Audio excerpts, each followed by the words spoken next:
안녕하세요. 오늘은 모토 이슈에서 지금 뭔가를 하려고요. 안녕하세요. 저는 더모토 최용준 편집장이라고 하고요. 그냥 피바다예요. 네. 안녕하세요. 저는 모토 이슈 조건희입니다. 오늘의 나의 노예. 네. 이자 장소 제공 및 촬영 제공.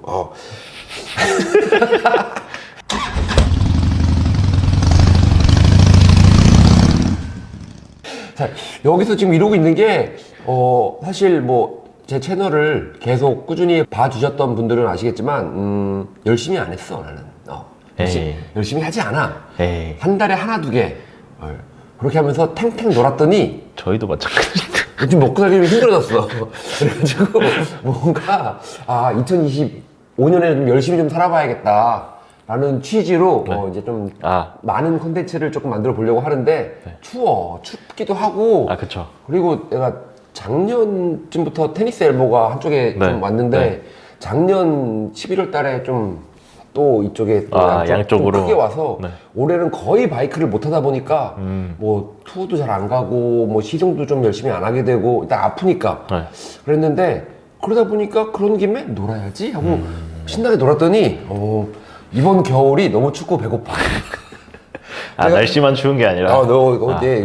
그래서 좀 이제 이렇게 앉아서 얘기로 말로 풀 수 있는 그런 컨텐츠를 좀 만들어 볼까 합니다. 그래서 그 첫 번째로 뭐가 좋을까 하다가 2024년도 이제 끝나갔고 지금 이거를 찍는 기준은 12월 20일, 네. 20일 기준인데 2024년에는 어떤 바이크가 많이 팔렸고 어떤 추세였고 그리고 네. 2025년에는 어떻게 돌아갈 것인지 네. 대예언을 한번 해보려고 합니다. 대예언. 예언이지 예언. 그대로 될 거야. 근데 어느 정도 조금 맞았거든. 몇 년 전에 그럼요. 나경남 기자랑 그런 얘기를 네. 했었지. 이렇게 이제 크루저가 네. 득세할 것이다 라고 했는데 크루저가 득세하진 않았지만 또 갖다 붙이자면 랩을 그쵸. 랩을 크루저. 크루저의 대명사 이제 였던이라고 표현할 수 있을 것 같은데 할리 데이비스는 이제 그렇지. 그때 얘기했을 때 할리 데이비슨 같은 정통 아메리칸 뭐 크루저가 득세할 것이다 라는 게 아니고 제페니스 크루저가 많이 나오고 조금 부활하고 그런 식으로 될 거다라고 했었는데 레블이 굉장히 많이 팔렸고 그리고 가와사키 엘리미네이터가 많이 팔리진 않았지만 그래도 들어와가지고 좀 굴러다니고 있고 뭐 가와사키 발칸 650이라든지 그런 것도 있었는데 조금 아쉬운 거는 혼다가 랩을 말고 섀도우나 뭐 블랙 위도우 그건 외형 네임이었지만 뭐 야마 드렉스타 이런 것들도 조금 들어와 줬으면 어땠을까를 생각해 보면 안 팔렸을 것 같아. 랩을이니까 팔렸지. 저는 들어왔으면은 잘 팔리지 않았을까. 사실 지금 그 할리 데이비슨이 가지고 있던 883이나 뭐 1200 시장이 완전히 없어져 버렸기 때문에. 그러니까 할리 데이비슨의 스포스터가 단종되면서 그쪽 시장이 완전히 사라졌지. 그쵸. 근데 그거에 대응하는 뭔가 뭐 인디언도 신형 스카우트가 나왔지만 사실 가격적으로 그때 뭐 2천만 원 언더의 가격은 절대 맞출 수가 없기 때문에 그 분위기는 못 가져가는 것 같고 근데 물론 이제 약간 사람들이 레벨 1100을 많이 선택하긴 하지만 뭔가 그 사람들이 원하는 아메리칸 크루저의 뭐 반짝반짝 낙구 롱롱 막 이런 느낌? 그 뭔가 열망은 다들 있을 것 같거든요. 그렇지. 그래서 뭔가 지금 어차피 그 할리 데이비슨이 할 거를 기대할 건 아닌 것 같고. 그렇지.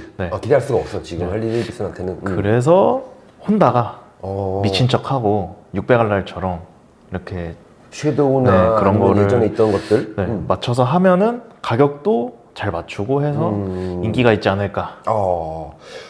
그러다 보니까 지금 할리 데이비슨 같은 경우에는 스포스터 때문에 총 판매 대수가 엄청 많이 빠졌고 그쵸.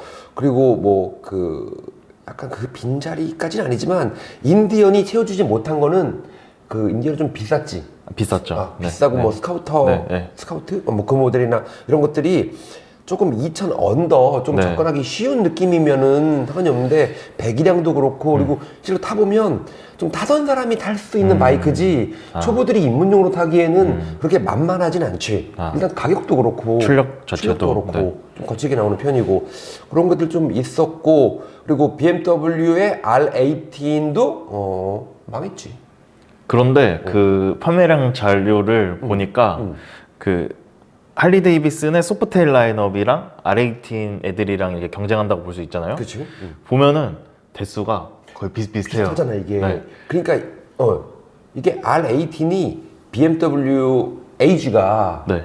생각한 만큼 팔리진 않았지만 네. 그래도 나쁘진 않았다는 거지. 근데 물론 이제 사람들이 그 R18 이제 너무 싸게 날리니까 그런 거 아니냐라고 할 수 있는데 사실 이게 판매량이나 이런 거를 쭉 보다 보면 어쨌든 시장이 형성되면은 몇 년은 그대로 가는 게 있더라고요. 그렇지. 그거를 생각을 하면은 이게 그렇게 비아냥될 것만은 아니다라고 생각을 하게 됐습니다. 그러니까 그렇죠. 우리도 런칭하면서 많이 탔는데 네네. 좀 애매하다. 이게 알겠는데 이게 이렇게 그렇게 막 엄청난 마케팅과 홍보를 할 그쵸. 만큼 팔리지는 않을 거라 생각을 했는데 그러다 보니까 그리고 상대적으로도 R90의 성공 그리고 BMW 네. GS나 네. 뭐 BMW 네. 나오면 다 잘 팔렸으니까 그쵸. 그거에 비해서는 판매가 떨어지긴 했지만 그거만큼은 네. 나오진 않았지만 그래도 꽤 팔렸다. 맞아요. 근데 오히려 지금 후속작 네. R12 그 R90의 후속인 R12 뭐 90나 R12 그게 차 자체는 되게 편하고 좋았는데 맞아요. 그게 또 입장이 다른 것 같아.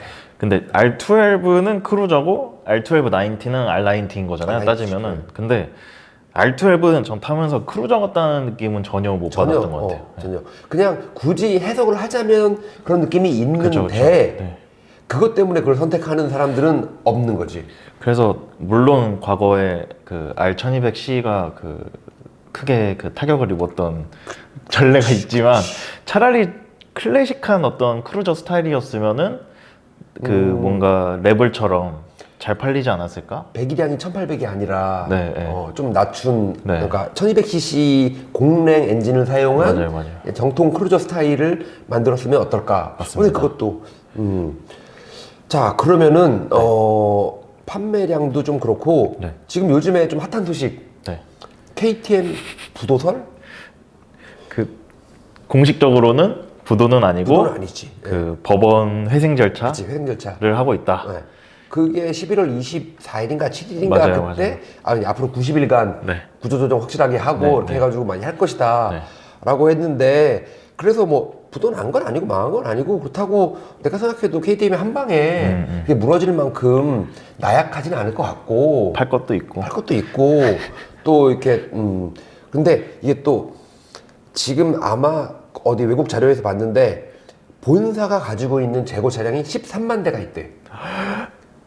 13만 대가 있는데 그게 24년식이냐? 그게 아닌 것 같은 거지. 23년식, 22년식. 네. 그렇게 심각하네. 재고 차량도 있고 근데 KTM이 처음에는 막 올 봄, 여름, 초여름까지만 해도 네. 뭐 MV 하구스타도 인수하고 맞아요. 우리 모두 할 거고 네. 막 이렇게 들떠 있었고 그리고 직원들도 지금 뭐 오스트리아 공장에서 뭐 5,000명, 인도에서 1,600명 막 고용하고 그리고 하루에 1,000대를 생산할 수 있는 네. 시설을 갖췄다. 맞습니다. 뭐 그런 거 자랑하고 막 그랬는데 재고 13만 대라는 거는 근데 그거는 약간 예견돼 있다고도 볼 수 있는 건데 브랜드들 같은 경우에는 이게 내가 잘 되면 돈이 많아지지. 그쵸. 경쟁자가 있어. 얘가 힘들어해. 그럼 얘를 죽여버리거나 그쵸. 아니면 내가 갖고 와서 그쵸. 먹는 게 경쟁자를 내 편으로 만드는 게 제일 좋은 방법이어서 KTM은 그 방법을 썼지. 그리고 이게 KTM이 성장을 계속 하고 있다가 그 코로나 이후에 판매량이 급증하면서 뭔가 이렇게 공장도 늘리고 확 늘리고. 그 채용도 많이 하고 이렇게 했는데 사실 뭐 품질 문제나 여러 가지 지금 이슈로 인해서 갑자기 거의 한 반년 만에 이렇게 재정이 굉장히 악화가 됐는데 사실 그 KTM이 그러면서 BMW를 넘어서는 유럽 최대의 그 이제 모터사이클 그 그룹이다. 그 이제 피에르 모빌리티죠. 그래. 그렇게 얘기를 했는데 이제 저는 이제 전략이 뭔가 이제 너무 몸집을 과도하게 불렸다. 맞아요. 네. 그게 BMW를 이기기 위해서 굉장히 네. 애쓴 게 네. 거의 한 20년 정도 됐는데 그때부터 그리고 한 2011년인가 10년인가 네. 그때 보도자료를 발표한 게 기억이 나는데 KTM이 드디어 유럽에서 빅바이크 가장 많이 생산한 브랜드다라고 발표를 하면서 그때 당시에 몇 대인지 기억이 안 나는데 BMW보다 몇백 대 더 생산했다고 그 되게 대대적으로 홍보를 했는데 그게 또 약간 야루가 있는 게 대부분 브랜드들은 생산 그거 통계를 1월 달부터 11월 달까지 하고 멈춘단 말이죠. 12월은 뭐 생산 같은 것도 복잡 안 하고 카운트를 안 해. 그래서 그게 거의 통설이지. 그래서 11월 달에 대부분 발표를 하는데 KTM은 12월 달에 했어요. 한 달 더 했지. 막 그러면서까지 얘네는 왜 이렇게 BMW를 못 이겨서 안달이지? 라고 생각을 했는데 내가 좀 약간 그 역사에 좀 심취해 지금 저도 그 얘기 하려고 했는데 그게 뭐 자주 농담 삼아서 하는 얘기지만 이렇게 히틀러는 오스트리아 출신. 그쵸. 근데 하지만 독일인. 그쵸. 독일인 부모님이 오스트리아에서 낳은 독일 출신. 그래서 이중 국적. 하지만 뭐 중딩 때 넘어왔었고 뭐 그런 게 있는데 그 오스트리아가 지금은 그냥 뭐 조그만 나라고 그리고 2차 세계대전이 더 유명하니까 그때 기준으로 보면은 독일이 먼저 서로 팬 다음에 아니면 자연스럽게 합병한 다음에 시작했잖아. 그래서 억가심정이 있는 게 아닐까. 근데 그것뿐만 아니라 또 생각을 해봤더니 1차 세계대전의 시작은 오스트리아의 황태자는 아니고 황태자 서열, 황태자로 내정된 사람은 아니고 대공이라고 하지. 서열은 첫 번째지만 다음 황제는 못 되는 아저씨가 있었는데 이 아저씨를 암살한 게 세르비아의 어떤 청년이야. 약간 우연으로 이렇게 암살하게 됐어. 그랬더니 세르비아니까 오스트리아가 세르비아에 전쟁을 선포했지. 근데 세르비아는 러시아랑 동맹을 맺고 있었어요. 그래서 러시아가 자연스럽게 참전. 그런데 뭐 러시아랑 또 어디랑 하고 근데 또 뭐 어떻게 하셨는데 또 독일이 뭐 어디랑 하게 돼가지고 이렇게 해가지고 독일이 참전을 하면서 오스트리아를 두들겨 팬 건데 그 전에 이 프로이센 왕국이 커지기 전에는 독일은 되게 조그만 그런 제후국들이었는데 그때 가장 컸던 거는 오스트리아의 합스부르크죠. 한때 오스트리아 헝가리 이만큼을 지배하던 거의 몇백 년 동안 유럽의 맹주였는데 어느 순간 갑자기 독일의 이 조그만 영주국들이 갑자기 통일을 하더니 무슨 프랑스랑도 몇 번 싸우고 뭐 영국이랑도 뭐 티격태격 하고 그러면서 오스트리아도 한번 팼거든. 아니 이게 이런 애들인데 그래서 약간 그런 억하심정과 오래된 몇백 년 된 분노가 DNA에 내장되어 있다. 있어서 그런 게 아닐까. 굉장히 상당히 일리 있는 추측인 것 같아요. 자, 이거는 그 역사적인 그런 역사를 바탕으로 한 뇌피셜인데 그래서 그런 것 때문에 오스트리아가 굉장히 약간 BMW를 의식하는 것도 많고 그리고 BMW랑 다르게 하는 거지 이렇게. BMW는 세고 약간 파워 있고 약간 이런 느낌으로. 독일은 안정적이고 장거리 가고 편안하고 걱정 많이 하고 그러면서 이것도 저것도 해가지고 막 이렇게 하는데 오스트리아는 아이씨 몰라. 근데 같은 독일어도 쓰고 인종도 같고 그리고 오스트리아 KTM에서 일하는 직원들의 3분의 1은 독일계고 독일인이고 그리고 우리나라도 가끔 왔던 허스크바나 KTM 담당자 마케팅 담당자 그 사람 독일 사람이야. 그래요? 독일애야. 자기는 독일 사람인데 야 너 독일 사람인데 여기서 이래? 독일 지루하고 재미없대. 그러니까 독일인들 중에서도 삐딱한 친구들 KTM을 좋아하는 거지. KTM에서 일하고 싶어하고 그런 삐딱함이 이렇게 약간의 그렇게 약간 발로 돼가지고 다 사 모으고 다 내 거야 막 이렇게 우와 제일 커졌어 난 부자야. 그리고 역시나 아구스타를 인수한 게 그렇지. 아구스타를 먹으면 체한다. 아구스타는 항상 먹으면 체한다. 지난 아구스타 그룹, 그러니까 MV 아구스타 그룹이 되게 된 거는 원래 카지바 그룹이었지. 카지바 그룹이 무럭무럭 잘하는 척하다가 갑자기 카지바 그룹 자체가 돈이 떨어졌어. 떨어져 버려가지고 그 밑에 있던 MV 아구스타의 대표였던 카스틸리오니. 무슨 카스틸리오니였지? 하여튼 그 아저씨가 아빠 카스틸리오니. 아빠 카스틸리오니가 그걸 샥 역전해버리지. 어서 돈을 좀 끌어갖고 와가지고 그룹을 바꿔버렸지. MV 아구스타 그룹이 되면서 카지바가 밑에 있고 그러면서 약간 눌러버리고 그때 밑엔 두카티도 있었고 그랬는데 뭐 팔고 사고 뭐 하다가 그게 벌써 한 20년 동안 MV 아구스타는 소유주가 바뀐 게 한 6번 정도 되지 않았을까? 할리 데이비슨한테도 팔았다가 넘기고 그리고 MV 아구스타가 갖고 있던 허스크바나도 빈 껍데기로 만들어 놓고 BMW한테 팔았다가 빈 껍데기 다시 버린 거 주워오고. 그래서 약간 그런 게 있어, 이게. 그리고 껍데기를 만들어 놓는 거지. 근데 KTM은 MV 야구스타를 인수를 하면서 얘네들을 뭐 빨간색과 흰색이 들어간 KTM으로 만들지는 않을 것이다. 얘는 다 그 유지를 독자적인 그런 거를 유지할 것이다 라고 했는데, 그럼 뭐해? 이게 갖고 왔더니 또 뭐 내용물 없고 이렇게 해서, 하지만 팔기는 제일 그게 좋으니까 내놓은 거지, 이렇게. 바레세에 있는 그 아구스타 공장 터가 안 좋은가? 그거보다도 이렇게 거기서 옛날에 그 BMW랑 허스크바나도 만들었던 그 장소 아닌가요, 거기가? 그렇지, 거기 있었지. 그게 결국에 다 KTM의 이렇게 그 안 좋은 기운이 가스틸리우니의 망령? 저주? 이거 내 브랜드인데 약간 그런 건가? 안부가스타는 먹으면 안 되는 애매한 브랜드 같은 그런 느낌이에요. 맞아요. 지금 계속 그러잖아. 할리도 MV 야구스타 갖고 그쵸. 왔다가 뭐야 아무것도 없네? 몇백억 주고 사갖고 왔는데 계약서 이렇게 잘 써가지고 다시 MV 가스틸리오니한테 되팔 때는 그 가격은 가스틸리오니가 정한다. 네. 그런 문구를 명시해 놔가지고 1달러인가? 1유로. 네, 1유로. 그거는 20원 정도 더 받았겠네. 그러니까 아니 비싼 돈 주고 갖고 왔는데 내용물이 없어. 근데 그게 또 약간 걱정이 되는 게, 지금 KTM은 피에르 모빌리티가 있고, 피에르 모빌리티 또 위에는 피에르 인더스트리가 있고, 뭐 자전거 이렇게 뭐 크게 엄청 큰 건 아니지만 짜잘짜잘한 그런 브랜드를 갖고 있는데, KTM 모빌리티가 허스크바나랑 가스가스를 인수했어요. 네. 나름 큰 경쟁자였던. 그리고 이제 베타랑 셔코가 남았는데, 그 오프로드 전문 브랜드 중에서는 네네네. 아직 살아있는 게, 그리고 뭐 리에후 그거 남았는데, 리에후랑 셔코 같은 경우에는 그래도 자본이 조금 있는 편이어서 스페인 브랜드고, 그랬는데 이제 베타 같은 경우는 너무 패밀리 비즈니스여가지고 이건 팔 필요도 없고, 우리는 뭐 그냥 소작업으로 이렇게 만들어서 팔 거야. 그래서 살 수도 없어. 그래서 남은 게 가스가스랑 허스크바나였기 때문에 그걸 갖고 왔는데, 이게 지금은 팔 수가 없는 브랜드가 된 거지. 다 KTM과 공유를 하다 보니까 그쵸. 허스크바나를 뭐 매각을 한다고 해도 이름밖에 없는 거예요. 그걸 누가 비싼 돈 주고 사겠어요. 자체 공장이 있고 R&D 시설이 있고 여기에서만 담당하는 직원들이 있으면 넘길 만한 게 있는데 팔 게 없는 거지. 그러니까 어떻게 보면 100년이 넘는 브랜드를 하나를 조진 거지. 그러네요. 가스가스도 마찬가지가 되고 있는 거고, 뭐 가스가스도 뭐 그렇게 오래된 건 아니지만 그래도 나름 명성 있는 브랜드였는데, 그런 브랜드들을 잡아먹은 거야 사실. 그런 벌?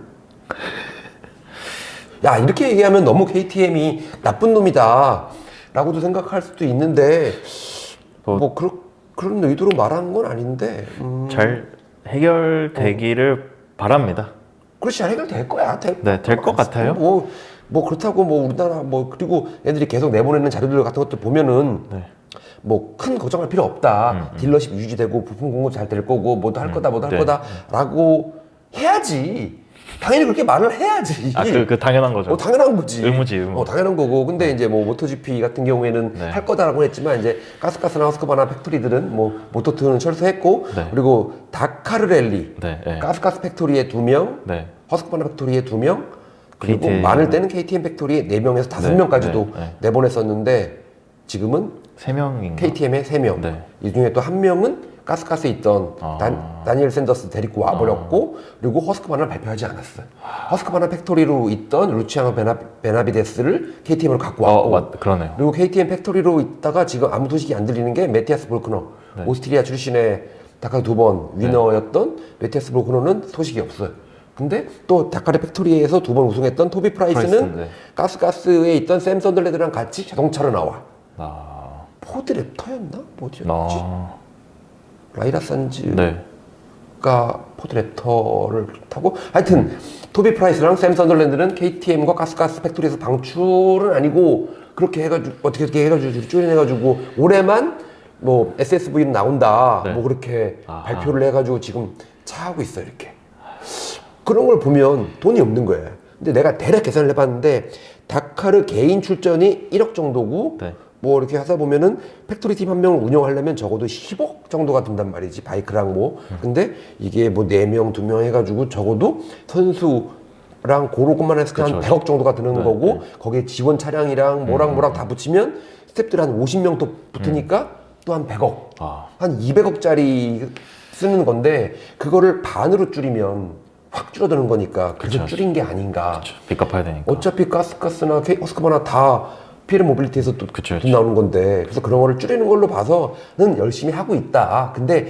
진짜 망할 것 같으면 그런 것도 안 하겠지. 그렇죠. 그러니까 KTM은 어떻게든지 살아날 거고 여러분들이 좋아하시는 그 오랑키 바이크는 계속 될 것 같기도 하고 근데 그 결함 문제가 우리나라에서 그렇게 많지가 않았는데 캠이 맞아요. 녹아버리는 거 790, 890, 990 901 그게 외국에서는 상당히 많은 이슈가 있었고 근데 국내에서도 그 문제가 있는 분들이 있었나 보더라고요. 네, 있었는데 뭐 이렇게 뭐 엄청 어떻게 얼레벌레 잘 이렇게 어떻게 보면 우리나라 KTM에서 잘 대응을 해서 그게 그렇게 크게 이슈가 안 됐다고도 볼 수 있는 거고 뭐 아니면은 뭐 그만큼 주행하지 않았기 때문에 근데 보면 21년식 뭐 그게 주로 그렇다고 하니까 그거는 뭐 근데 그거보다도 팔린 대수가 외국만큼 많지 않아서 그 얘기를 하고 싶었습니다. 그렇지. 그렇게 고장나는 게 이슈가 될 만큼 많지 않았기 때문에 그런 게 아닌가. 자, 그리고 일단 KTM은 그렇고 그리고 할리데이비슨 얘기 나왔으니까 아까 다시 좀 하자면 할리데이비슨이 판매구가 많이 줄었지. 할리데이비슨은 국내에서는 계속 줄어가고 있는데 그런데 또 이게 여러분들 뭐 이미 다 아시겠지만 할리데이비슨 가격을 계속 높여왔고 그치, 가격이 지금 비싸지. 이제 고급화 전략으로 계속 가고 있잖아요. 그리고 그 투어링 라인업은 판매량이 계속 늘고 있거든요. 그래서 매출액 자체에서는 큰 뭔가 손해 자체는 없는 것 같은데 영업이익은 나쁘지 않은데 이제 대수로 보면은 지금 작년에 비해서 거의 600대, 500대 정도가 빠졌습니다. 물론 근데 또 브랜드들 담당자들이랑 이야기를 해보니까 올해는 12월까지 집계를 해야 된다고 하더라고요. 왜냐면은 유로5 플러스 인증 차량들이 거의 2, 3분기 이후로 출시된 차량들이 많기 때문에 아마 12월까지 판매나 등록 대수가 좀 더 있을 것이라고 다 얘기는 하긴 했지만 뭐 그걸 감안하더라도 거의 10% 이상 이 작년에 비해서 판매량이 줄었죠. 그래서 지금 등록 대수 기준 그러니까 수입사에서의 딜러로 밀어낸 숫자 말고 실질적으로 번호판이 등록이 된 대수로 치면 11월 기준으로 할리데이비슨이 1508대. 이게 할리데이비슨이 하락세긴 했었는데 그 2022년 정도까지는 그래도 계속 한국에서는 성장세였어요. 근데 그 세계적인 추세를 봤을 때는 계속 하락세였고 여기다가 이제 스포츠터 라인의 부재도 컸고 뭐 그거를 대체하려고 했던 어드벤처 바이크였던 펜아메리카가 조금 기대만큼 팔리지 않았던 거고 이게 재밌는 게 BMW의 R18과 펜아메리카가 이렇게 하는 거 딜교 딜기 이런 느낌이었지만 결론적으로 봤을 때는 R18은 나쁘지 않았다. 근데 펜아메리카는 좀 나빴다. R18은 그리고 파생 모델이 굉장히 많잖아요. 그렇지. 4대 정도 되니까 어쨌거나 뭔가 좀 더 이렇게 저렇게 해볼 여력이 있었는데 뭐 펜아메리카는 사실 그럴 여력이 시작부터 없었고 그렇죠. 아무래도 그렇게 하려고 했으면은 엔진이라도 뭔가 썼어야 되는데 좀 더 작게 하거나 아니면은 좀 더 뭐 스트리트 모델을 좀 더 그때 원래 브롱스도 있었잖아요. 그런 걸 차라리 그런 게 낫지 않았을까 했었어야 되는데 뭐 해봤자 뭐 스포스터 S 한 대 이렇게 내놓은 거 말고 없었으니까 그런 것도 뭔가 패착이 되지 않았을까 라는 생각이고 지금 이 할리데이비슨의 1500대 대수가 어느 정도냐면 혼다가 아까 랩을 이야기 하셨잖아요. 랩을 1100이랑 랩을 1100 DCT를 합치면은 1000대가 넘거든요. 그리고 랩을 500까지 하면은 물론 배기량이나 이런 거 차이는 무조건 있는 거지만 그거 랩을 3대만 해도 2000대가 넘습니다. 그러니까 원래 과거에 우리나라에서 500cc 이상 가장 대형 모터사이클 잘 파는 브랜드가 할리데이비슨이었잖아요. 그거를 생각하면은 사실 굉장히 큰 타격이라고 봐야 되는 게 맞는 것 같습니다. 레블이라는 이름을 가진 바이크만 11월까지 1600대 이상 번호판이 달렸다. 근데 할리데이비슨은 총 판매 대수가 1500대. 다라는 거는 굉장히 아프죠. 아픈 이야기네. 그 매출은 괜찮다라고 얘기하는 거는 그 상처를 애써 가리고 있는 것이 아닐까. 그렇지. 그리고 CVO나 무슨 네. 무슨 로드 글라이더 무슨 뭐 그런 버전들 보면 진짜 멋있어. 멋있어요. 그리고 옛날에 할리 데이비슨이 갖고 있는 그 쇠땡이, 강철의 준마 뭐 이런 느낌은 사실 많이 약해졌긴 했는데 오히려 더 세련되고 맞습니다. 칼라 같은 것들은 와 저건 정말 예쁘네, 멋있네, 뭐지 이게? 네.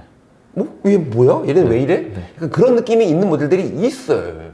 그렇기 때문에 이제 그런 것들은 뭐 한 4천만 원, 5천만 원 주고 사시는 분들 덕분에 영업이익은 나쁘지 않았다. CVO가 제가 올해 초에 시승했는데 그게 가격이 거의 7천만 원인데 전장이나 이런 게 굉장히 좋아졌습니다. 앞에 이만한 엄청 대형 디스플레이도 들어갔고 터치도 엄청 잘 되고 화질도 엄청 좋아요. 그런데 이게 뭔가 맛 자체가 그 할리 데이비슨만의 매력은 좀 반감된 느낌은 확실하게 있어요. 쇠땡이랑 빅트윈의 그 둥둥둥거리는 느낌은 좀 반감됐다. 그리고 아무래도 가격이 높아지다 보니까 그리고 투어링 패밀리의 매력은 더 좋아지다 보니까 확실히 그 이제 구매하는 고객들의 평균 연령이 많이 더 올라갔다고 더 합니다. 올라갔지. 할리 데이비슨이 가장 걱정했던 것이 예전에 매년 할리 데이비슨 전 세계 라이더들의 평균 연령을 낮추겠다. 발표를 했었는데 그게 2006년까지인가 뭐 하고 별로 안 했어요. 근데 이게 1년 지날 때마다 뭐 두세 살, 서너 살씩 많아지는 게 아니라 한 10살씩 빡빡 많아져서 지금 아마 조사하면 평균 연령이 70대가 아닐까? 싶을 정도로 시작하는 연령 자체는 거의 이제 50대지 라고 하더라고요. 그러니까 근데 평균 연령은 말씀하신 대로 아마 더 높을 거예요. 네. 그렇게 생각하면은 굉장히 고령화된 그런 오너들을 갖고 있는 건데 그렇기 때문에 조금 어려울 수밖에 없지. 근데 오히려 지금 드는 생각인데 할리 데이비슨은 오히려 이제는 더 프리미엄 쪽으로만 집중하는 게 차라리 판매 대수를 조금 낮추더라도 오히려 더 고급화 전략으로 차라리 가버리는 게 더 낫지 않을까라는 생각도 좀 들어. 지금처럼 막 어디 가면 다 살 수 있고 어디 그 웬만한 데 가면 다 매장 있고 막 그런 게 아니라 매장을 더 줄이고 매장 좀 축소하고 좀 더 고급화 전략. 다들 뭐 다 2000cc에 육박하는 114 큐빅인치 엔진 위주로만 해가지고 하는 게 앞으로의 할리 데이비슨의 그 존폐의 좀 어떤 하나가 되지 않을까. 그리고 뭐 이거는 두카티도 마찬가지고 트라이언프도 마찬가지고 약간 그런 생각이 좀 드는데 두카티가 되게 잘 됐을 때는 별로 없었기 때문에 와 두카티다. 그쵸. 야 두카티다. 야 쟤 두카티 단대. 와 라는 게 있었는데 지금은 두카티요? 대학생들이 무이자 할부 뭐 60개월 무이자 할부로 사는 거 아닌가요? 돈이 많은 것 같은데요, 그 대학생은. 근데 그런가?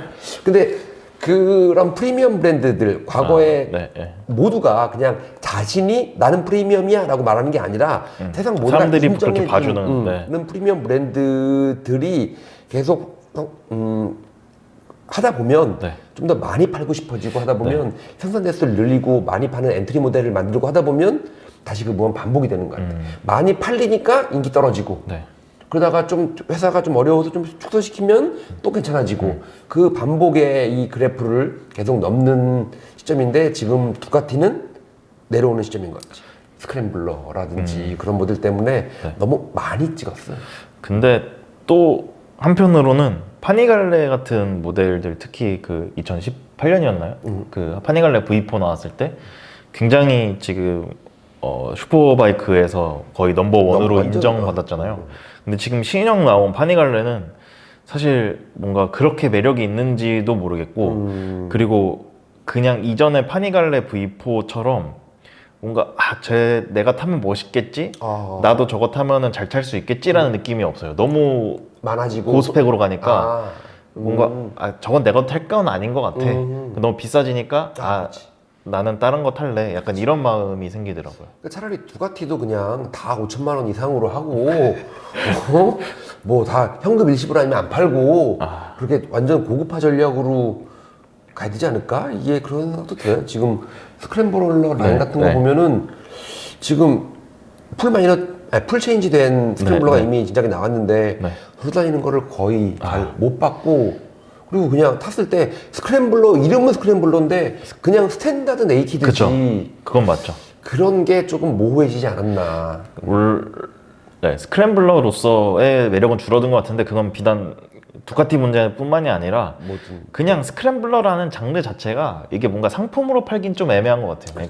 커스텀 장르로서는 오케이인데 스타일도 좋은 거는 인정하겠는데 뭔가 상품으로서 팔기에는 또 선택하기에는 살짝 좀 애매하지 않나. 그렇죠. 그리고 또 스크램블러라는 게 또 약간 원래 커스텀 베이스였던 그런 거니까 좀 소량으로 하거나 스페셜 버전 같은 걸로 뭐 머플러 위로 이렇게 올려가지고 그런 식으로 조금 이게 좀 특성화된 그런 모델들이 있었으면 훨씬 더 낫지 않았을까라는 생각이 있고 트라이엄프, 네, 트라이엄프가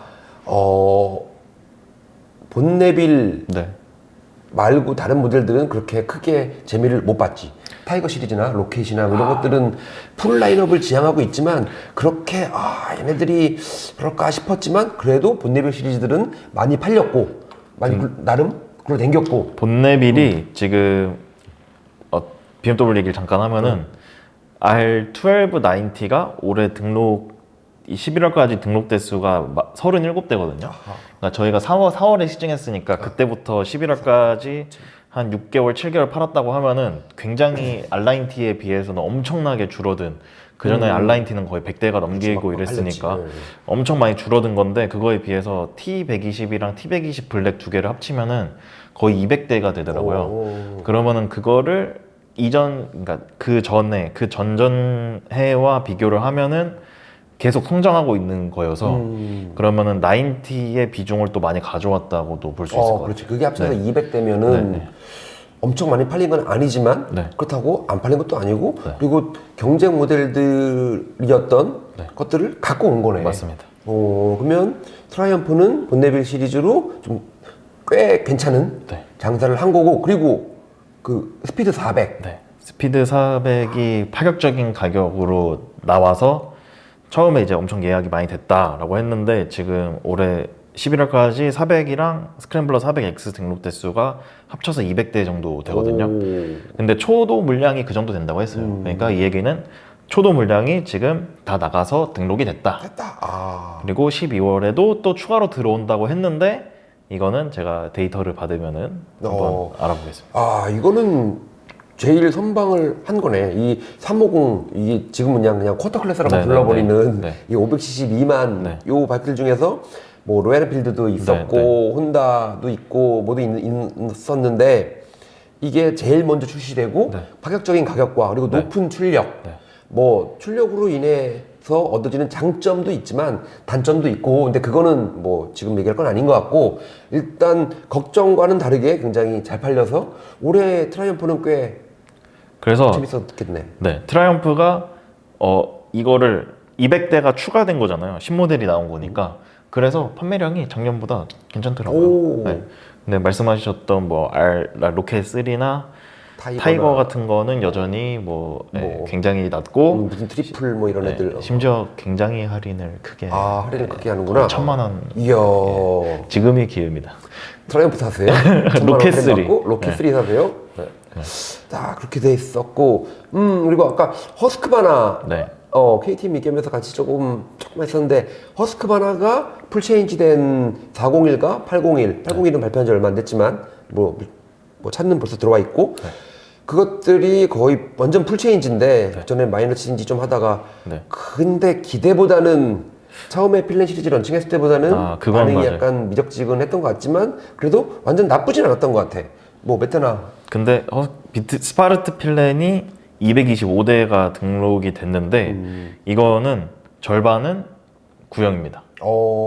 그러니까 절반은 프로모션으로 구형을 처리한 거고 이제 100대 정도는 신 모델을 판 건데 전체적으로 하면은 200대가 넘으니까 이 정도라면은 작년이랑 비슷한 수준인데 이제 만약에 내년에도 이 정도를 신모델로 팔면은 괜찮지. 그 인기가 계속 이어간다고 볼 수 있지만 만약에 줄어든다라고 하면은 애매한 거죠. 애매하죠. 그러니까 신모델이 나왔는데 구형 프로모션을 해서 밀어낸다.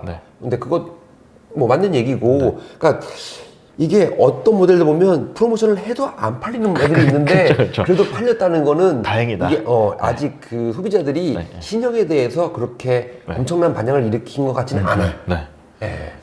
오히려 뭐 큰 차이가 없는데 뭐 디자인 확실히 있는데 달라. 놓고 보면 완전히 많이 변한 게 느껴지는데 타는 것도 많이 달라지고 근데 이전에 그걸 필렌이나 그런 거 타는 분들이 굳이 바꿔야 되나? 그건 맞아요. 못 느끼기 때문에 그런 게 아니었을까. 이게 가까이서 보거나 자세히 보면은 달라진 이거 완전히 다른 차인데 그게 그냥 봤을 때는 느껴지지 않아요. 디자인적으로 뭔가 이렇게 다르다는 게 한눈에 별로 느껴지지 않는 것 같아요.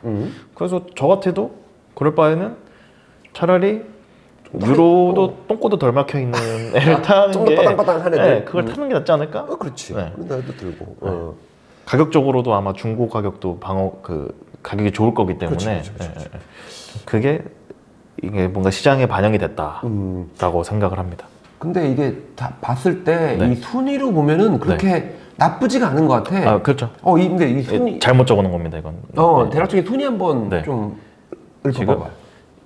저희가 이제 A2 클래스라고 했는데 그러면은 그 37kW, 34kW, 37마력 이하, 47마력 이하의 47마력 이하? 네, 배기량으로 따지면 한 250에서 한 500cc 정도 되는 거죠.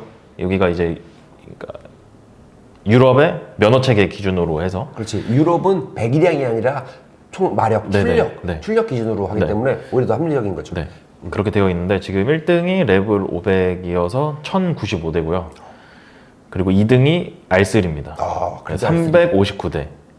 인데 이게 왜 가능했냐면은 그 9월인가 그 R3가 처음 출시했을 때 가격으로 돌아갑니다 하면서 그걸 했지. 가격 프로모션을 세게 걸었어요. 그래서 그 프로모션의 효과가 있었다라고 볼 수 있고 3등은 CRF 300L인데 358대인데 작년에 비하면은 150대 정도가 들었습니다. 이거는 물량이 그만큼 충분히 들어왔기 때문에 이게 나온 거고 원래 팔릴 차였다 그냥 이거는. 그래서 이거를 계산을 하면은 그 월에 전국에 6개 딜러가 있으니까 월에 전국 딜러에 두 대 정도씩 더 들어가면 한 이 정도 숫자가 나오거든요. 이제 계산을 해보니까 그렇다고 하는 거는 말씀하신 대로 이거는 수요가 늘었다기보다 그냥 물량을 공급을 더 했다. 그럼 공급을 더 했으면 더 팔릴 수도 있지 않았을까? 전 그래서 내년에 DR이 나오면은 판매가 괜찮을 것 같다고 예상을 하는 부분이 이게 수요가 있다라는 거를 이게 뭔가 이 장르 이런 바이크를 사고 싶어하는 사람들이 늘어났다. 듀얼 스포츠 장르에 대한 뭐가 있다라는 것 같고 그 다음은 CL500입니다. 4등은 CL500인데 325대고 지난해에 비하면은 거의 한 2배 정도가 늘었어요. 그래서 이건 역시 올해 초에 CL500이 프로모션을 하면서 사람들이 이건 프로모션 때문에 CL500 판매량이 늘어난 거다라고 했지만 저는 아니다. 이거는 마치 레벨 500이 그랬던 것처럼 처음에는 인기가 없었지만 이거는 이제 팔릴 인기가 생기는 거다라고 했는데 저는 이 결과 자체로는 프로모션보다는 이제 사람들이 CL500의 매력을 알았다. 이제 좀 인정한다. 처음에는 워낙 왜 CL500이 못생겼어? 약간 그런 분위기 때문에 나는 사고 싶은데 사람들이 뭐라고 하는데도 못 사는 사람들이 몰라 샹 하고 산 거 아니야. 그리고 그 다음은 스파르타 필렌 401이고 이제 그 다음에 메테오 350인데 메테오는 절반 가까이 줄었어요. 근데 메테오 350이 좀 판매가 줄은 거는 다 팀킬 때문 아닐까? 그쵸. 다른 게 이제 생긴 것도 있는데 근데 작년에 비해서 올해 추가된 게 뷰렛 350밖에 없거든요. 근데 뷰렛 350의 판매량이 그렇게 많지가 않아요. 잠깐 이거 그 엔필드의 그 350 시리즈 그 4종 4종을 보면 4종이 다 합쳐서 576대. 근데 작년에 이 4종을 합쳐서 거의 1000대 가까이가 됐었거든요. 그걸 생각을 하면은 엔필드의 350 라인이 판매가 많이 줄었다. 근데 이제 그거는 더 확장해서 보면은 이 350 시리즈를 타던 사람들이 또 450으로 넘어갔어야 되는데 게릴라 450이나 히말라얀 450으로 넘어갔어야 되는데 안 넘어가니까 350을 타던 사람들은 뭐 새로 사는 것도 아니고 어차피 바꿀 것도 아니잖아요. 뭐 350을 새로 다른 걸 살 것도 아니니까. 그러니까 로얄 엔필드의 판매량까지 같이 줄어버리게 된. 그 사람들이 그냥 또 650으로 바로 딱 올라가지도 않았고 네. 그리고 조금만 돌리면 트라이언프 400이라고 또 나온다고 하고 그리고 뭐 GB350 혼다도 나온다고. GB350 나온다고 하고 그러니까 하면서 그리고 뭐 중국제 브랜드 뭐 짜잘한 것도 좀 있고 하니까 약간 그렇게 돼서 이거는 그 대한민국의 그 너무 빡빡한 그 인증 체계의 피해자다. 큰 피해는 올해 가장 큰 피해는 엔필드가 입지 않았을까. 그렇지. 작년에 그 로얄 엔필드 히말라야 450 시승하고 오고 그리고 올 초에도 게릴라 450 시승하고 와서 너무 정말 엄청 좋아서 게릴라 450 엄청 만족하셨는데. 그러니까 이게 그러니까 그런 거를 갔다 왔다 뭐 그거 먼저 타봤으니까 좋다고 하는 거 아니냐. 그건 진짜 다 뛰고 너무 좋아서 너무 마음에 들었고 와 근데 이거 언제 들어올지 모르는데요. 그럼 맥이 축 빠지는 거야 이렇게. 아니 이렇게 재밌게 탔는데 이 감흥을 대한민국 집에 돌아와서도 느끼고 싶은데 그건 다 인증 체계의 빡셈. 근데 이게 내년까지 가면은 트라이언프는 이미 판매를 시작을 했고. 그렇죠. 뭐 품질 문제 같은 게 있지만 어쨌거나 판매를 하고 있고 그리고 그쪽으로 이미 뺏긴 수요도 있을 거란 말이죠. 그러면은 올해뿐만 아니라 로얄 엔필드는 내년까지 계속 좀 약간 그 여파 큰 피해를 입을 것이다. 굉장히 안타깝다. 쉽지 않네. 그런 생각을 많이 하게 됐습니다. 그리고 그 다음에는 이제 슈퍼메테오인데 슈퍼메테오도 이제 그 출력 때문에 이 클래스에 속하거든요. 슈퍼메테오 650. 근데 판매량이 나쁘지 않았습니다. 167대면은 뭐 선방했다고 보고 오히려 그 G310R이 그 다음을 차지하고 있는데 G310R은 아마 그 얘네도 프로모션을 한번 세게 걸었어요. 프로모션도 하고 조금 뭐 그런 약간 업자 거래? 뭐 교육장이라든지 뭐 그런 데로 날라다니는 차들이 좀 있어서 이 카운트가 나오지 않았을까. 근데 이게 약간 우리나라에서 인기가 없는 장르여서 그렇지 차 자체는 괜찮은데 이게 스타일이나 이런 것들이 요즘에 원하는 게 아닌 거지. 너무 옛날 차예요. 뾰족뾰족하고 이게 뭐 이게 너무 그래. 이게 좀 아쉬워 그게.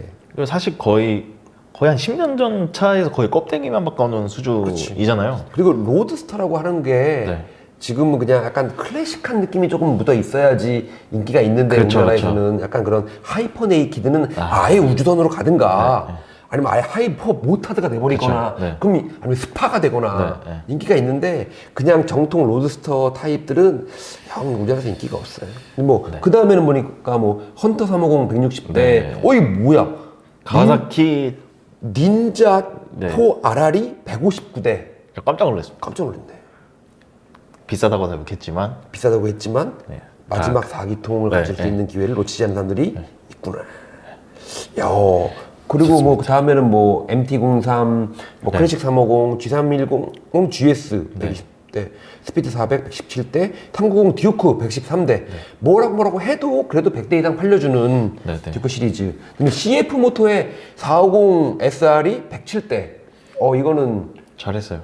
이 서킷이나 그런 거에서 약간 잘 나가는 약간 그런 걸로 나름 잘 팔았고. 점점 늘고 있습니다. 이거는 근데 CF 모토는 앞으로도 계속 늘어날 것 같고 공장도 그렇고 지금 굉장히 투자도 많이 하고 이제는 제대로 된 다른 대형 브랜드 못지않은 그런 생산 시설과 그리고 품질 뭐 그리고 그런 마케팅 같은 걸 하고 있어서 우리나라에서도 꽤 괜찮을 것 같아. 근데 그 우리나라에서는 수입사가 3분할이 되어 있어서 저는 그 문제가 가장 크지 않을까. 오프로드는 이 장르는 어디 백이랑 이거는 스쿠터는 여기 뭐 중국에서 뭐 만든 건 뭐 KTM이랑 관련된 건 여기 막 이렇게 찢어져 있는데 근데 또 그렇다고 해서 이 해외 수입사가 어디 하나가 브랜딩이라도 잘하면은 이게 묻어가는 느낌이라도 있을 텐데 지금 가장 중요한 그 라인업을 팔고 있는 수입사가 또 좀 많이 열심히 안 하더라고요. 그래서 그것이 좀 저는 오히려 성장을 막고 있지 않나. 그게 내가 이렇게 해봤자 뭐 남 좋은 일 시키는 거 아니야? 라는 생각 때문에 그런 것인가?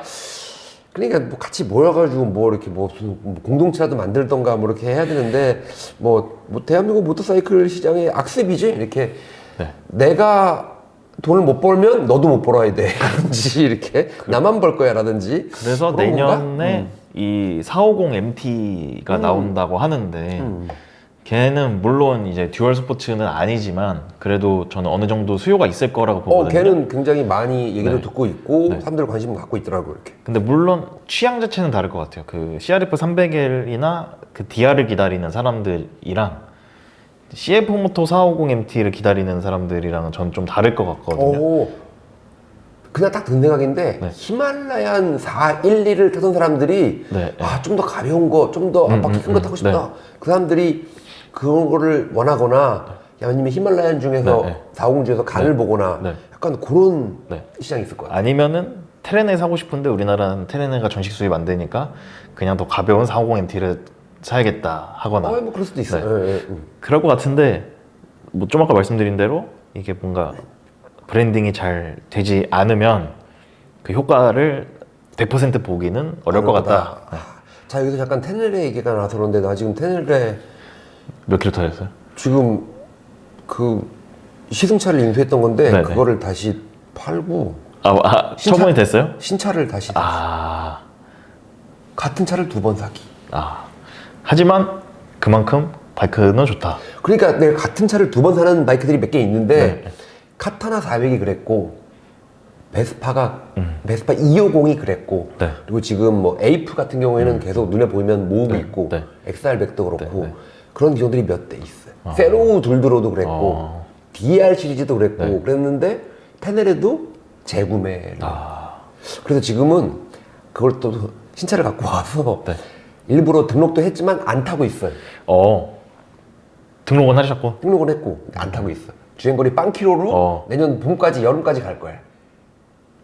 굉장히 호삭질을 하고 있기 때문에 네. 아무튼 근데 그게 지금 1,750만 원의 판매 주기인데 아직 재고도 좀 있고 괜찮아요. 그리고 뭐 부품 같은 것도 걱정하시는데 위바이크에 엄청 다 있고 야마하 MT-07과 굉장히 많이 호환되고 부품이 호환되죠. 옵션 파츠도 많이 되고 네. 뭐 야마하 YSK에서 주문은 안 되지만 뭐 위바이크에서 다 주문할 수 있으니까 오히려 뭐 그런 걱정을 할 필요 없을 것 어차피 같고 구동계통은 같은 걸 쓸 거고 다 똑같고 뭐 타이어나 소모품은 서드 파티 얼마든지 있어요. 그리고 어차피 오프로드에서 탄다고 생각을 하면은 그냥 추가적인 파츠는 어차피 그 사회품을 쓸 거니까 뭐 전혀 문제 없을 것 전혀 같은데. 문제 없고 그리고 오히려 소모품 같은 것들 에어 필터 이런 네. 것들은 순정 종이 쓰는 것보다 그냥 사회품으로 네. 그 습식 쓰는 게 훨씬 더 좋고 뭐 그래가지고 지금 거기다가 이게 돈을 쓰느라고 내가 지금 돈을 벌어야 돼. 돈을 벌기 위해서 이 영상을 찍고 있습니다. 자, 아무튼 잠깐 그러면은 끊었고 또 여러분들이 자, 그리고 이제 유럽제 얘기들 이만큼 했으니까 네네. 이제 일제 얘기들. 아까 네. 가와사키 ZX4RR이 네. 147대? 네. 엄청 팔렸는데 6R도 런칭했잖아요. 네. 6R도 이제 판매를 했는데 우리나라에 작년에도 근데 이 정도 팔렸어요. 거의 110대. 110대? 고정 수요가 있다. 대한민국이 R차가 안 팔리는 시장이다. 뭐 그런 얘기가 있었지만 그때마다 S1000R 팔리는데? 그쵸. 파니갈레 팔리는데? 그쵸. R1000 팔리는데? R6 인기 좋은데? 라고 했지만 그래도 미들급은 점점점 했었지만 야 6R이 110대 4RR이 147대? 167대? 159대. 159대. 와, 이 정도면 가와사키는 올해 장사 나쁘지 않았네. 마진도 괜찮았을 거고. 물론 재고가 있는 것들이 있는 것으로 알고 있지만 근데 재고 처분도 거의 다 했다고 하더라고요. 네, 물어보니까. 야, 가와사키가 굉장히 자, 그러면은 네. 그 가와사키가 지금 뭐 엘리미네이터나 뭐 네. 그런 여러 가지 몇 대 있었고 다들 그렇게 나쁘지 않았던 것 같고 네. 엘리미네이터가 47대. 야, 이 부럽다. 엘리미네이터 너무 마음에 들었거든. 그쵸. 엘리미네이터 괜찮았죠. 너무 마음에 들어. 너무 재밌어. 근데 이제 가격이나 이런 것 때문에 의심하시는 분들이 계신데 저는 그 약간 레벨 같은 건 차는 아닌 것 같아요. 레벨 같지 않아. 그러니까 레벨은 사실 저는 사고 싶진 않거든요. 근데 엘리미네이터는 살 의향도 있어요. 나는 만약에 내가 네. 요즘에 들은데 애가 있으면 네. 랩을 사서 키우고 싶어. 이거 만약에 누가 입문하는 네, 누가 네, 있으면은 네, 내가 네. 친한 사람이면 네, 내가 랩을 갖다가 이렇게 해서 네, 해서 네, 가르쳐주고 네. 싶은 네, 바이크지 네, 네. 내가 타고 싶진 않은 거지. 근데 엘리미네이터는 내가 타. 내가 타요. 이게 병렬 2기통 그 닌자의 그 엔진이 이게 뭘까 했는데 너무 재밌어. 사실상 그 저희 시승할 때 그 얘기했는데 이거는 그냥 그 크루저에 탈을 쓴 닌자다. 맞아. 네. 샥샥이 나가는 느낌이 너무 재밌었어. 뭐 서스펜션이 좋고 이런 것들 서스펜션은 막 엄청 물러가지고 출렁출렁 거리는데 전혀 라이딩 하는데 방해가 되거나 그러지 않다. 오히려 이 포지션인데 딱딱하면 그게 더 괴로운 거지. 이렇게 해서 너무 괜찮았어. 그리고 뭐 가와사키는 그랬고 이제 그리고 혼다가 아까 레볼은 계속 말씀드렸고 그리고 올해 그 야심차게 출시했던 이클러치 모델 이 클러치 모델 CBR650R과 CB650R이 합쳐서 거의 300대 수준을 2주 만에 거의 2, 3주 만에 그렇지. 출고가 된 거래요. 이게 11월 초에 런칭을 했고 11월에 등록 대수를 보고 있는 건데 CBR650R이 180대, CB650R이 98대. 야, 이러면은 그냥 분명 노말도 팔렸을 거 아니야. 그쵸, 노말도 클러치 팔렸죠. 아닌 모델도 팔렸을 거니까 그냥 300대 팔린 거네 이렇게. 거의 2주 만에 이만큼. 근데 2주 만에 이만큼 저는 그 출고를 했다는 게 그 놀라운 거죠. 물량을 받아냈고 그거를 까대기 해가지고 PDI를 해가지고 납품을 했다는 게 고생 많이 하셨겠네 혼다 딜러들. 그러니까 근데 이 정도에서는 그 딜러에서만 판매를 할 수 있잖아요. 그렇지.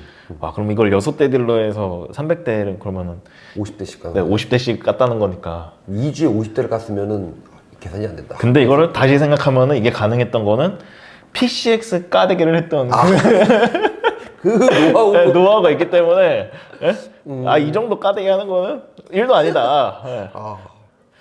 그래서 그 PCX 코리아라는 그 뭔가 그 조롱이 있지만 결국에는 이것이 그러니까 이게 이 클러치 저럴 바에는 뭐 저거 뭐 그쵸, 저거 그쵸. 그런 약간 되게 그러니까 좋아하는 사람들은 되게 좋아하지만 또 싫어하는 사람들은 되게 반대 의견을 많이 냈던 모델이 이 클러치라는 시스템인데 그것과는 그런 여론과는 상관없이 이만큼 팔렸다는 거는 오히려 이게 혼다에 대한 반증, 혼다란 브랜드에 대한 믿음 아닌가. 그리고 아마 이거에 플러스해서 600알랄이나 GB350C에 내년에 이제 등록 대수까지 합치면은 혼다는 아마 내년에 그 판매량 순위권에 지금도 거의 10위 안에 거의 다 혼다거든요. 그쵸.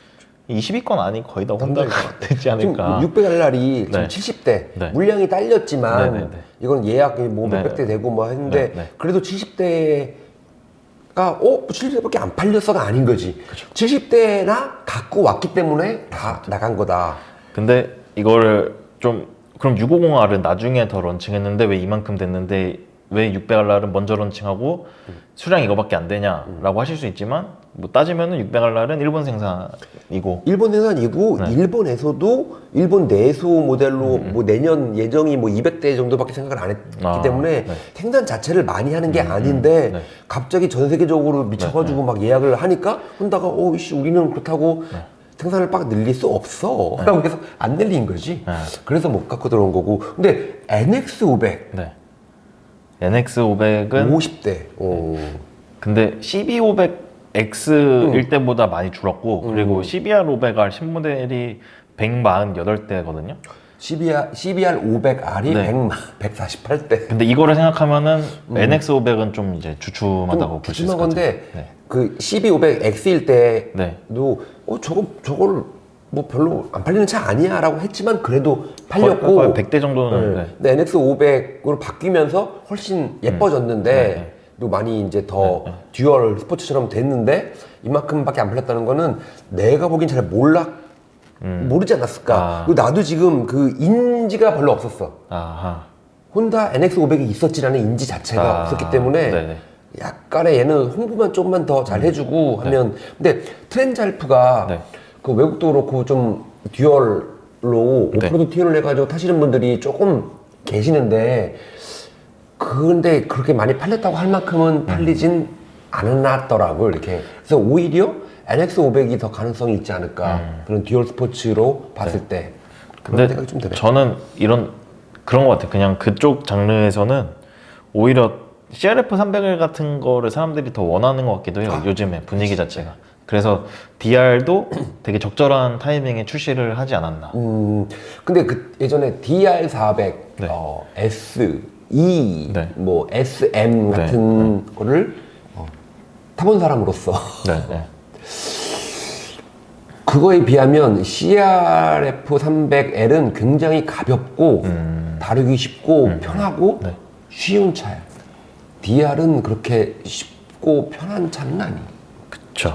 좀 더 가격도 비싸고. 좀 더 그렇고 그리고 일단 높고 많이 무거워. 네. 그래서 걔는 아마 우리나라 사람들이 CRF 300L 조금 튠을 해가지고 뭐 엔드로바이크랑 같이 다니거나 아니면 뭐 장흥 뭐 이런 데 홍로 가고 돌밭도 가고 막 하는데 DR로는 절대 쉽지 않을걸. 그리고 스즈키의 오프로드는 네. 굉장히 타기가 쉬운 편인데 네. 이 쉽다는 거는 고속주행 세팅이 되게 많아요. 토크 위주의 세팅이 아니다. 혼다의 듀얼 스포츠는 저속 토크 위주로 해 놓는 경우가 많은데 스즈키는 출력 위주 고속이에요. 예전에 DR402 버전 같은 경우에는 네. 그냥 우리끼리 부르던 네. 뭐 별명이 고속도 그러니까 오프로드의 하야부사였어요. 그러면은 오프로드의 하야부사. 비단임도 같은 데서 임도에서 쫙 째고 가는 한 140, 150, 160 막 올라가는 그때 제대로 쫙 달리는. 근데 좀 험해지고 그러면 네, 클러치도 좀 무겁고 자체가 무게중심이 좀 높은 편이어가지고 네.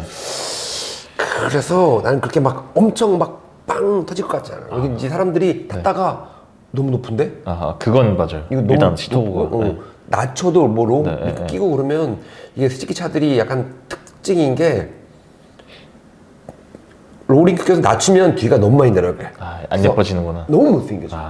뒤가 축 처지고 네, 앞에 네, 이렇게 들려가지고 그런 것 때문에 조금 내가 생각한 멋이 나지 않는다라고 할 수도 있을 것 같아서 조금 그게 걱정이긴 한데 일단 DR4S의 그런 거는 너무 기대되고 너무 좋을 거고 내년에 한번 나도 사겠지. 저도 내가 사람들한테 막 이렇게 얘기하는 거는 내가 그걸 아니까 미리 걱정돼서 괜히 내가 되게 좋아하고 나도 사는 바이크인데 사람들이 이거 별론데 라고 말을 하는 게 싫어. 네. 그런 말 듣는 게 싫어. 내가 살 바이크인데. 네. 그래서 좀 알고 계셨으면 좋다라는 걸로 그런 말씀을 드리는 거고 지금 그거는 굉장히 좋은 것 같아요. 아무튼 그리고 레이스 500. 혼다는 아주 지금 잘 나가고 있고 혼다는 아주 혼다는 지금 뭐 국내에서 혼다만 잘 나간다라고 봐도 무방할 만큼 하고 있고 이벤트도 거의 혼다만 하는 느낌이고 그치. 우리 네. 뭐 9월 달인가부터 거의 네, 뭐 네. 2주에 한 번씩 네, 뭐 행사가 계속 있었죠. 행사 있고 막 불러댕기고 뭐 했는데 근데 하나 네. GB350C는 네. 등록 대수가 33대. 네. 들어온 물량이 극히 적다고도 알고 있기도 했는데 생각보다 등록 대수가 작다는 거는 이거는 C였기 때문이 아닐까. 저는 뭔가 물량 이슈가 있지 않았을까? 물량 이슈. 공급 이슈가 있었기 때문이지 않을까? R이 있고 S가 있는데 네.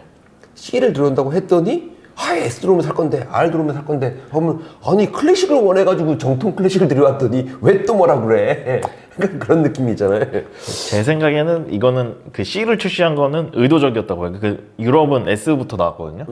그러니까 뭔가 이미지적으로 우리나라에서 어쨌거나 혼다가 처음 출시하는 클래식 모델이기 때문에 더 클래식한 모델을 먼저 내보인 거다. 가장 상징적인 거는 내보내고 네. 이제 순차적으로 이렇게 점점 인기를 올려가고 약간 노이즈 마케팅은 아니고 약간 그런 테크네. 그쵸. 홍보를 더 잘하기 위한 테크. 차라리 S 들여오고 R 들어온 다음에 C 들어왔으면 C 안 팔렸을걸?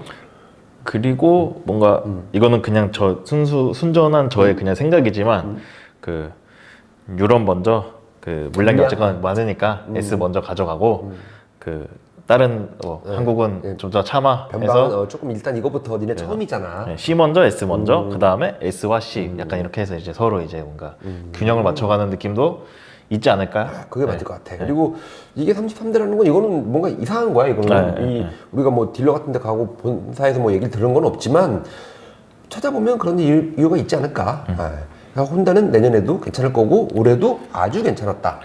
반면 야마하는 야마하는 올해 출시한 신모델이 트레이서 9 GT 플러스밖에 없었는데 그치. 근데 그 모델이 정말 뭐 이렇게 좋아? 이게 다 있어? 그럼 내가 되게 스펙 보고 되게 놀랬거든 이렇게. 근데 이제 그거 하나밖에 없다는 건 조금 아쉬운 거였지. 근데 아마 내년도 잘 모르겠어요. 내년도 신모델들이 지금 뭐 올해 출시 못했던 모델들이 XSR 900GP가 내년에 언제 출시를 할까? 그리고 출시를 한다고 해도 판매가 괜찮을까? 저는 솔직히 좀 부정적이거든요. 난 GP는 되게 엄청 많이는 아니어도 사람들이 되게 줄 서 있을 것 같아. 근데 대수가 일단 많지 않을 것 같고 외국에서도 인기가 좋으니까 그래서 갖고 와도 그렇게 막 이것 때문에 괜찮았어요, 재밌었어요 라고는 말하지 못할 것 같지만 어떻게 꼭 좀 들어왔으면 좋겠어. 그런 모델들은 조금 많이 굴러다니고 해야 되지 않을까. 야마하도 피해자네요. 인증의 피해자네. 그리고 우리가 사실 뭐 대외적으로 말은 못하지만 XSR 900GP가 지금 못 굴러다니고 있는 게 너무 원통하잖아. 야, 우리 다 봤잖아. 야, 얘기하면 안 된대요. 얘기하면 안 되지만 아무튼 거짓말이에요. 안 타봤어요. 못 타봤어요? 네. 안 잡았으니까. 저 에이크마 가서 안 잡았고. 그렇지. 나는 상상으로 안 잡았어. 타봤어. 편의점 정도 짬바되면 느낌이 오니까.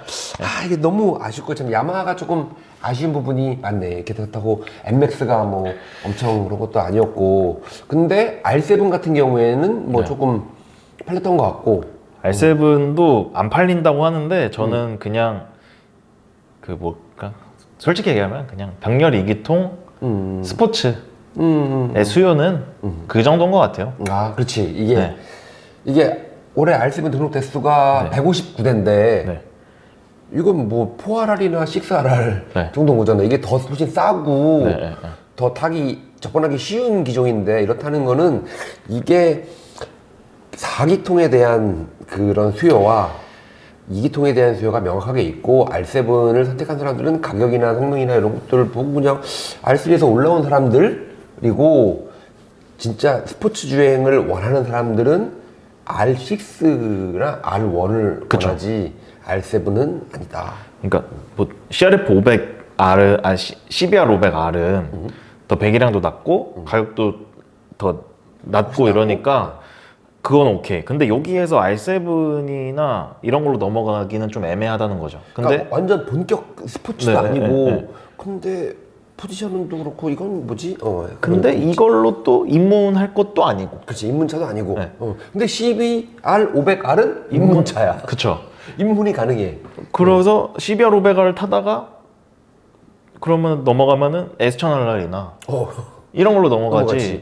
뭐 R7으로 넘어가는 수요 자체는 그렇게 많지 않은 것 같아요. 거쳐가지 않는다. 그래서 이번에 출시한 GSX 8R도 수직기 한 126대로 지금 등록 수가 나와 있는데 이 역시 바이크 인기가 없다라는 것보다는 저는 그냥 수요가 그 정도다. 그렇죠. 이게 8R, 8X 뭐 이것도 그렇고 되게 괜찮은 차고 좋고 재밌는데 이게 확실히 2기통이다 보니까 편하고 좋긴 해. 근데 그 약간 꼰대라서 그런지 4기통에 가랑가랑가랑 그게 좀 물론 R7 엔진도 그렇지만 얘도 구회전 엔진 자체가 아니잖아요. 그러니까 스포츠 바이크에서 느낄 수 있는 그 짜릿함 자체는 좀 없는 것 같고. 그러니까 스포티한 느낌으로 즐기는 바이크지.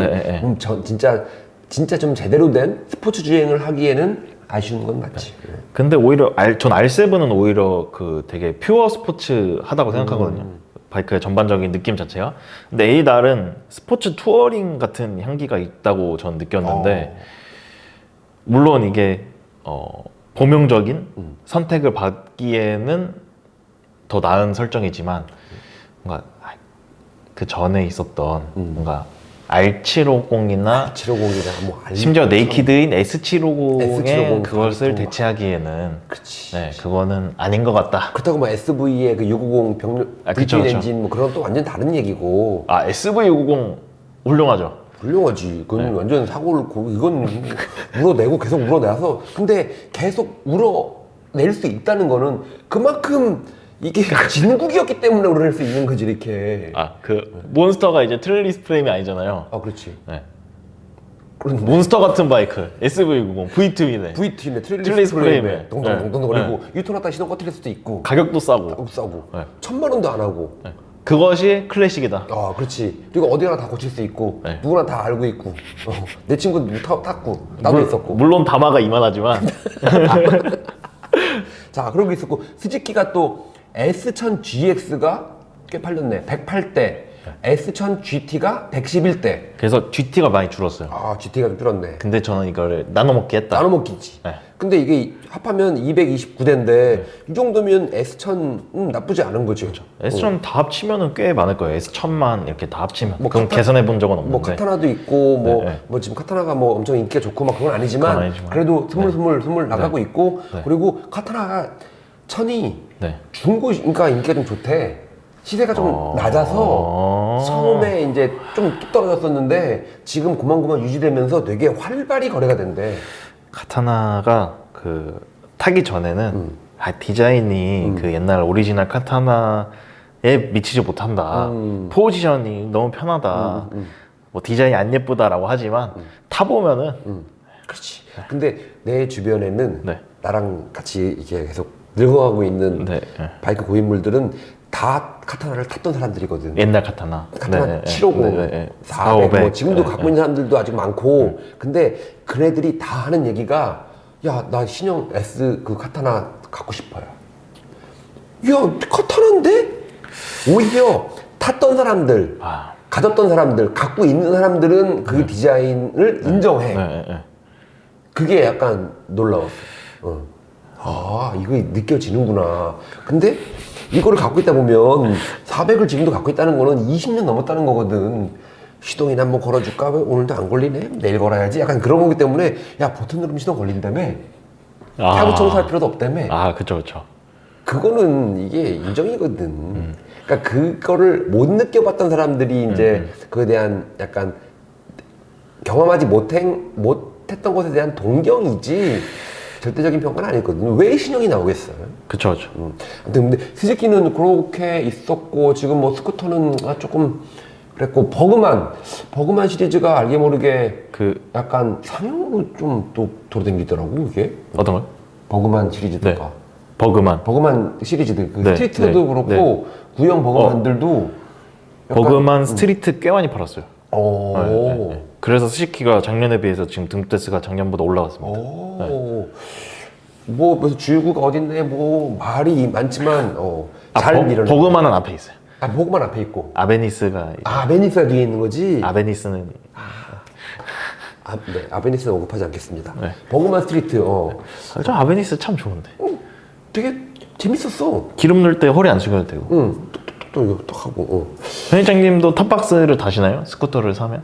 다는 쪽인데 아. 그건 안 달아야지. 안 달면 되지. 저는 원래도 바이크에 탑박스를 안 다는 스타일이어서 네. 전혀 저한테는 그 1도 문제가 안 되거든요. 또 오히려 장점이지. 네, 오히려 장점인데 그거를 또 약간 그렇지. 약간 고정관념이 있는 거지. 네, 그리고 125 스쿠터를 찾는 사람들은 이 요건에 충족되는 거를 찾는데 충족이 안 되니까 그것도 맞는 비난하는 거지. 그쵸. 절대적인 스쿠터는 이래야지 이거는 아닌 거지. 자, 스즈키는 정상 뭐 그래서 대충 이러하다. 나름 야마도 그렇고 스즈키도 그렇고 뭐 신모델 스즈키는 있었죠. 근데 엄청 뭔가 혼다만큼의 관심도는 못 받았지만 그래도 나름 올해 선방을 했다. 선방을 했네. 네, 아까 보다 보니까 얘기 못한 게 있는데 BMW R1300GS와 1300GS 어드벤처. 그것도 언급을 안 할 수가 없어. 근데 1300GS는 그 기대보다는 그렇게 막 인기가 좋진 않았는데 아마 판매 대수가 등록 대수가 올해 11월까지 138대. 이거는 조금 많이 아쉬운 수치라고 봐요. 근데 이 역시 GS는 작년 12월에 런칭을 했지만 신모델이 그 R1550 GS 어드벤처의 그 물량이 재고 물량이 많이 있어서 그게 꽤 많이 팔렸거든요. 그래서 그것이 사실상 좀 잠식을 한 것도 있고. 그리고 1300GS가 처음에 했을 때 약간 무슨 어떤 뭐 이슈로 인해서 네, 수요가 늦어지고 맞아요. 물량도 막 많지 않고 하다 보니까 오히려 1250 GS 어드벤처가 그리고 내가 아는 분도 1300 넣으면 사야지라고 했는데 피지컬이 좋은 사람이어가지고 1300에 앉았더니 너무 작더래. 애가 얄쌍해졌으니까. 구부러지고 그래서 어드벤처 마지막이라고 하니까 그게 딱 자기 몸에 맞아서 그냥 그거 샀대. 근데 어드방이 나왔지. 어드방이 나왔지. 그래서 어드방을 바꾸려고 또 하는데 어드방은 반응이 굉장히 좋아요. 판매 대수는 지금 정확히는 모르겠는데 저 같은 경우에는 지금 1200GS 14년식을 10년째 네. 갖고 있는 건데 1300이 나왔을 때 왜 이렇게 조그매? 이건 온로드 바이크네? 약간 그런 느낌이 있었는데 어드벤처를 탔을 때는 다시 GS로 좀 돌아왔구나 그런 느낌도 있었고 오히려 디자인이나 사진 같은 걸 봤을 때는 아우 진짜 이거는 뭐야 이건 막 진짜 막 이랬는데 실물 보니까 너무 좋았어. 실물 괜찮았고 근데 다만 GS 어드방은 이제 다 그 BMW 그 ASA가 들어가잖아요. 그치. 네, 오토 이제 저기가 들어가는데 클러치가 없는. 저는 별로 이렇게 마음에 안 들더라고요. 네. 그러니까 이제 수요가 좀 더 세분화됐다고 보는 거지. 이제 그런 거를 안 쓰고 싶은 사람들이 이제 그걸로 가는 거고, 그리고 뭐 예전처럼 뭐 이걸로 GS 1300GS, 1300GS 어드벤처로 어드벤처를 하고 싶어하는 사람들은 그냥 F900GS로 가는 게 맞고, 이제 다시 약간 지난 10몇 년간 이 오버리터급 큰 어드벤처 바이크로 산에 가서 비비는 거는 10년 동안 해봤더니 아니더라. 그쵸. 그냥 모토 캠핑이나 다니자. 그런 용도로 원하는 사람들한테는 딱 맞는 거 같고, 좀 약간 좀 더 선택과 집중해서 들어가는 게 맞지 않나? 뭐 그렇게 뭐 상황이 돌아가고 있지 않나? 근데 전반적으로 저는 내년에 그냥 깔끔하게 1300 시리즈만 판다고 했을 때 GS가 그 이전의 명성을 계속 이어갈 수 있을까? 저는 줄어들 것 같아요. 점점. 줄어들 것 같다. 근데 나도 그렇게 막 확 늘어날 것 같지는 않아. 예전처럼 GS지 이거는 확실히 좀 약해졌어. 그 바이크 자체가 갖고 있는 그 임팩트가 로드 바이크 같아졌고 뭐 좀 더 그냥 빠른 바이크 우주선 같아지고 그래가지고 그 육중한 느낌이나 그런 것들은 없는데 그게 이제 2025년에는 조금 그럴 것 같은데 오히려 2026년에는 또 다시 올라올 것 같아. 왜냐하면 눈에 익어서. 눈에 익어서. 그게 또 무시 못하는 것 같아. R18도 그랬고 처음에는 이게 뭐야? 그랬다가 점점 또 보이니까 또 봐줄만하네. 그런 식으로 흘러가는 거니까. 그리고 그 디자인으로 치면은 약간 인간은 계속 적응해가지고 KTM의 그 뾰족한 그 홍수 디자인을 좋아하는 사람은 되게 좋아하지만 싫어하는 사람도 되게 싫어한다고. 그쵸. 근데 또 보다 보니까 봐줄만해. 근데 점점 더 이렇게 올라가서 이제는 돌이킬 수 없을 납득할 수 없을 지경에 수준이 돼버렸지 이렇게. 근데 그래도 팔리니까. 자, 뭐 일단 2024년 시장은 대충 이렇게 이 정도? 또 다른 거 뭐? 근데 BMW가 저는 부진한 게 행사를 안 해. 행사를 안 했지. 일을 안 해. 행사를 안 해. 일을 안 했지. 물론 하긴 했어. 근데 잘 몰라. 그리고 홍보 같은 것들이 딜러를 통해서 이루어지고 딜러에서 개별 공지하고 딜러 영업사원들이 문자 보내는 거 뭐 그 정도로 하다 보니까 그러니까 미디어로서 봤을 때 물론 미디어 행사도 했는데 이거는 일반 행사에 약간 미디어 행사가 들어가 있는 느낌? 그쵸. 그러니까 그래 너도 한번 태워줄게 약간 이런 느낌이었고, 그리고 이게 분명히 돈은 많이 썼어. 돈은 많이 썼는데 이게 많이 퍼지고 사람들이 알고 BMW가 이걸 한대, 나도 BMW를 타면 BMW를 사면 이런 거 가고 같이 가서 놀고 할 수 있을까? 그런 것들이 예전보다 많이 떨어졌어. 그리고 예전에는 사람들이 그런 얘기 많이 하잖아. 뭐 이번 주 어디 가요? 어디 뭐 가세요? 그때 뭐 오셨어요? 이렇게 하잖아. 근데 그런 얘기가 없어. 맞아요. 하다못해 두카티 파니니데이 가셨어요? 라고 물어보는 애가 있었어. 근데 안 갔는데 그러는데 BMW는 행사 안 하죠? 이게 완전 신규 고객들 같은 경우에는 딜러들이 관리를 하는 손님들이니까 정보를 알 수 있는데 한 2, 3년 탔거나 하는 사람들, 어떻게 보면 충성도가 이제 있는 사람들은 오히려 모른다. 이것들은 분명히 BMW가 조금 BMW 코리아가 아쉬운 부분이지 이렇게. 근데 또 그들 입장에서는 우리 아마 연초에 뭐 패밀리 투어 뭔가 그거를 저기에서 한번 했었고, 갑자기 했었지. 그리고 그 RSG 그 게러지 라이프의 바이크 전시했고, 뭐 색데이의 바이크 전시했고 한데 사실 사람들이 바이크 전시만 한 거는 뭐 바이크만 서 있는 거는 네, 크게 전혀 네. 뭐 임팩트가 없고. 그리고 저기 뭐 라이딩 라운지라고 해가지고 저기 네, 홍천 네. 아르테파인 그런 데서도 그런 걸 운영하고 있잖아요. 그것도 네, 보면 네. 돈을 많이 쓰고 있는 건데 거기 가서 BMW 타봐야지? 그게 별로 약한 것 같아. 맞아요. 물론 그것 때문에 가시는 분들도 있겠죠. 그쵸, 있죠. 갔다가 보고 뭐 하다가 네, 그 네. 주유소 사장님이랑 싸우고 뭐 욕 먹고 뭐 있지. 이슈가 있지. 근데 그렇게 한 만큼 그게 좀 있을까. 그 예전처럼 좀 더 고객들한테 갈 수 있는, 맞습니다. 다가갈 수 있는 그런 홍보를 해줬으면 더 낫지 않았을까. 뭐 그런 생각이 좀 드네. 자, 그렇게 보면은 올해는 안 팔린다, 안 좋다, 뭐 그렇다고 해도 팔릴 건 팔렸고, 안 좋을 건 안 좋았고, 그리고 안 좋았던 모델들은 대부분 다 우리나라 악랄한 인증법의 피해자다. 피해자다. 라고 위안 네. 삼을 수 있겠네. 자, 네. 맞습니다. 자 그러면 2024년 얘기는 뭐 이 정도? 네. 이 정도로 지금 되게 너무 지루하지 않나요? 지루하니까 2025년 예언은 끊어갈게요. 끊으면 됩니까? 끊어 이제 끊어줘. 너무 길게 했는데. 너무 긴데 지금 이거 몇 분 얘기한 거야? 모르겠어요. 녹화 안 된 거 아니야? 이 정도면? 녹화는